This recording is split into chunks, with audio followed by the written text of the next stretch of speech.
el mayor pecado del Vaticano. Sí, son muchos los casos de violación a la dignidad humana por parte del Vaticano.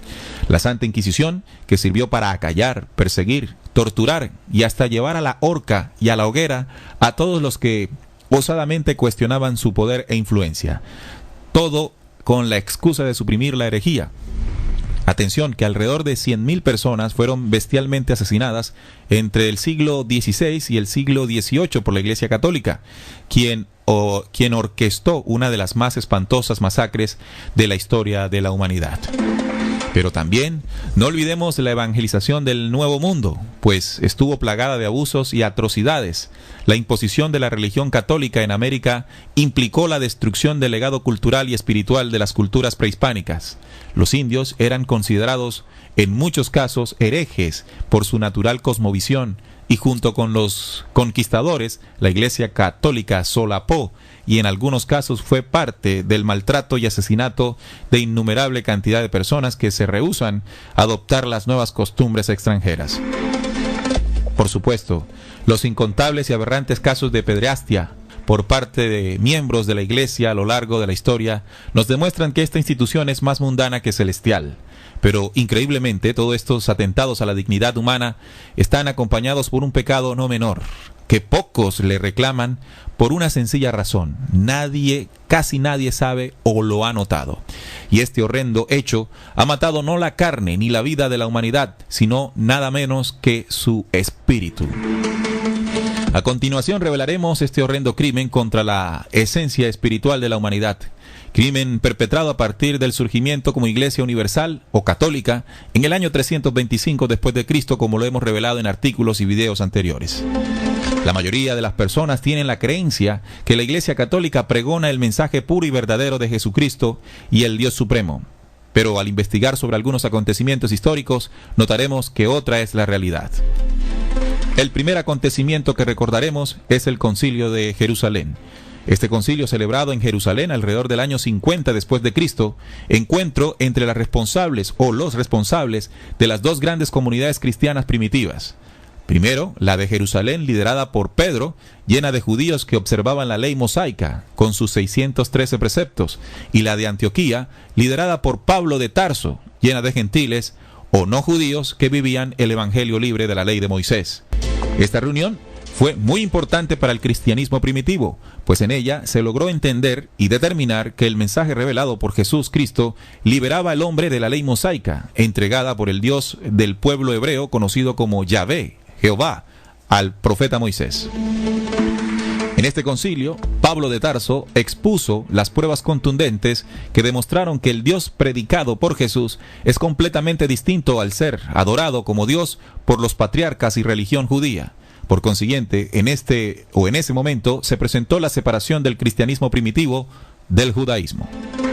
Un ejemplo claro de cómo Pablo de Tarso expuso en repetidas ocasiones la mentira y engaño de la ley de Moisés es el siguiente: pero ahora estamos libres de la ley por haber muerto por aquella o para aquella en que estábamos sujetos, de modo que sirvamos bajo el régimen nuevo del Espíritu y no bajo el régimen viejo de la letra.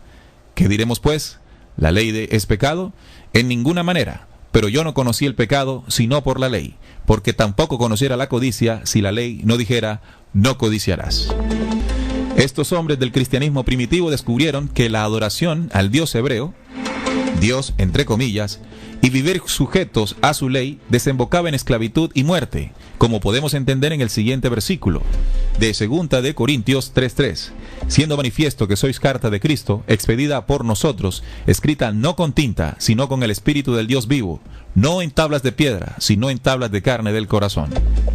Estos hombres comprendieron, estimados oyentes, que el mensaje de Jesús impulsaba el encuentro con un Dios interno y no externo.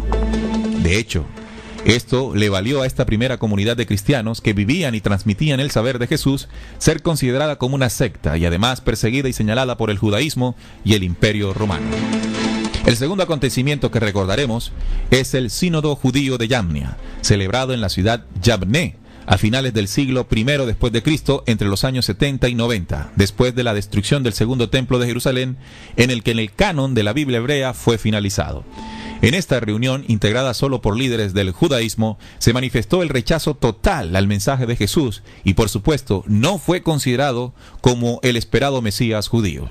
Se excluyeron del canon hebreo los textos deuterocanónicos y la traducción griega de la Biblia en general, ya que los textos contienen profecías que innegablemente refieren a Jesús el Cristo. Aquí se produjo la Birkat Haminin. Esta es una maldición a los cristianos. Esta plegaria debía decirse durante todos los sabbats, el día santo judío, y obligó a los cristianos de origen judío a separarse de los demás judíos en las sinagogas. Con estos dos hechos, con estas dos reuniones, con los hechos ocurridos en ellas, podemos comprender claramente que ambas corrientes, es decir, los cristianos primitivos y los judíos, tenían bien claro las diferencias sustanciales de sus enseñanzas. Por lo tanto, el mensaje y Dios anunciado por el Cristo es completamente opuesto a las creencias y Dios del judaísmo. Este asunto fue denunciado por el mismo Jesús cuando les dijo directamente a ellos, a los judíos. Lo pueden encontrar en Juan 8:38. Yo hablo lo que he visto cerca del Padre, y vosotros hacéis lo que habéis oído cerca de vuestro Padre. Jesús entonces les dijo, si vuestro Padre fuese Dios, ciertamente me amaríais, porque yo de Dios he salido y he venido. Pues no he venido de mí mismo, sino que Él mismo me envió. ¿Por qué no entendéis mi lenguaje y no podéis escuchar mis palabras? Vea lo que les dijo. Vosotros sois de vuestro padre el diablo, y los deseos de vuestro padre queréis hacer. Él ha sido homicida desde el principio, y no ha permanecido en la verdad, porque no hay verdad en él. Cuando habla mentira, de suyo habla, porque es mentiroso y padre de mentira. Pero en el siglo IV, estimados oyentes, ocurrió lo que nunca debió pasar. Sí, en el concilio de Nicea se mezcló el Dios de los judíos, entre comillas Dios, con el Dios verdadero predicado por Jesús. Desde esa fatídica fecha para la espiritualidad humana surgió una nueva iglesia, la católica, y con ella la adoración a un falso Dios, resultado de liar, de mezclar, de juntar la luz y verdad con la oscuridad y la mentira. Hoy la humanidad adora lo que desconoce, como lo advirtió el mismísimo Jesús a la mujer samaritana diciéndole en Juan 4:22, vosotros adoráis lo que no sabéis, y no lo sabemos, pues hemos creído ciegamente en las prédicas mentirosas de una religión que desde sus inicios es tan mentirosa como su Dios. Tal vez, estimado lector o estimado escucha, se ha preguntado, ¿por qué al leer el Antiguo Testamento nos topamos en varios pasajes un Dios guerrero, vengativo, colérico, y que fundamenta su respeto en el temor, que exige diezmos y adoración? Pues ya tiene una pista para esclarecer esta famosa e incoherente dualidad de Dios, porque al leer el mensaje de Jesús, sin duda, encontramos un Dios de amor. Este ha sido el mayor pecado del Vaticano, mezclar la luz con las tinieblas, la verdad con la mentira, al Dios verdadero y eterno con el impostor Dios hebreo, y hacer de esto su verdad, y con ella una verdad al mundo.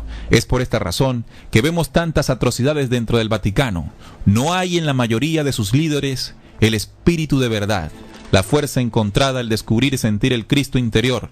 Han robado así la herencia de vida y resurrección para el hombre de la tierra, como también lo advirtió Jesús, el Cristo. Y cuando surgió el protestantismo en el siglo XVI, con Martín Lutero, no solucionó el desastre ocurrido, sino que fue peor, pues la misma mezcla ocurrida varios siglos atrás, surgieron más cultos y denominaciones que heredaron la misma maldad. Existe la verdad y la justicia. Solo han tratado de ocultarla, pero hemos llegado al tiempo de los anuncios, el tiempo de las verdades. Porque nada hay oculto que no haya de ser manifestado, ni escondido que no haya de ser conocido y de salir a la luz.